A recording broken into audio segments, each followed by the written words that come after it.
My cousin locked my 5-year-old in the tack room for talking back and told him it was a game. He still won't walk past a closed barn door. And this Easter the whole family finally heard why. For 8 months I couldn't get a straight answer out of my son. Every time we passed a shut door, Micah froze. Wouldn't walk into the garage if the door was down. Screamed in a public bathroom stall until I left it cracked. His pediatrician called it an anxiety response and asked if something had happened. I said no because I honestly didn't know. It started at my aunt's ranch last summer. We'd done a family weekend there, cousins everywhere, and Micah came home different, quieter. When I asked what was wrong, he'd just say, "The game wasn't fun." "What game, baby?" "The dark game. I don't want to play it again." I thought it was hide and seek. Kids get scared. I let it go. My cousin Dylan is the family golden boy. 26, coaches youth football, everybody's favorite. When I'd mentioned Micah's fear of doors to the family group chat, Dylan replied, "Lol, he's just being dramatic. All kids do that." And everyone laughed, so I dropped it. This Easter we all gathered at my aunt's again. Same ranch. I watched Micah go pale the second we pulled up the gravel drive. He gripped my hand and said, "Is Dylan here?" "He is." "Why? Don't let him take me to the barn." My stomach turned over. "Micah, did Dylan take you to the barn?" He didn't answer. He just started crying, that silent kind where the tears come without a sound. I knelt down. "You can tell me. Nobody's going to be mad at you." He said if I told, I'd have to stay in the dark room forever. I picked him up and carried him inside, straight into the living room where the whole family was setting out food. Dylan was there, laughing with my uncle, an Easter egg in his hand. "Dylan?" I said, "What game did you play with Micah last summer?" He didn't miss a beat. "We played all kinds of stuff." "Why?" "He says you took him to the barn." "Yeah, to see the horses. He loved it." He smiled at the room. "Right, buddy?" Micah pressed his face into my neck. "He won't walk past a closed door," I said. "For 8 months. His doctor thinks something happened. So I'm asking you again, what happened in that barn?" The room got quiet. My aunt set down a dish. Dylan's smile stayed, but it went stiff. Nothing happened. He talked back to me. I put him in a little timeout. That's it. Kids need discipline. "A timeout where?" "The tack room. 2 minutes. It's not a big deal. You locked a 5-year-old in a windowless room." "I didn't lock it," he said too fast. "The latch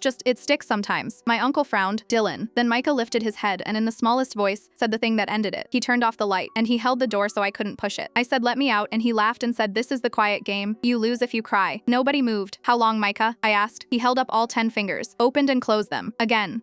He counted, Micah said. "On the wall. I saw it on the clock when he opened it. The little hand was there and then it was there." He pointed. 3 positions apart. My aunt whispered, "That's 30 minutes. He was 5, I said. "In the dark. 30 minutes. And you told him it was a game so he wouldn't tell me." Dylan's face had gone gray. "He's exaggerating. Kids make things up. He didn't know how to read a clock last summer," I said. "He learned this year. He's not making up the clock. He's remembering it." My uncle stood. "You did this to him? And you sat in our chat and called him dramatic?" "It was 2. It was a timeout. You held the door shut," my aunt said. "You turned off the light on a baby and called it a game." Dylan looked around the room for one ally and found none. My cousin Rachel had already pulled out her phone. "I'm calling Aunt Lisa. She's a mandated reporter. She'll know what to do." "Don't," Dylan said. "Come on, guys." Micah tugged my sleeve and whispered, loud enough for the whole silent room to hear. His hands are shaking, just like mine did in the dark. Dylan looked down at his hands. They were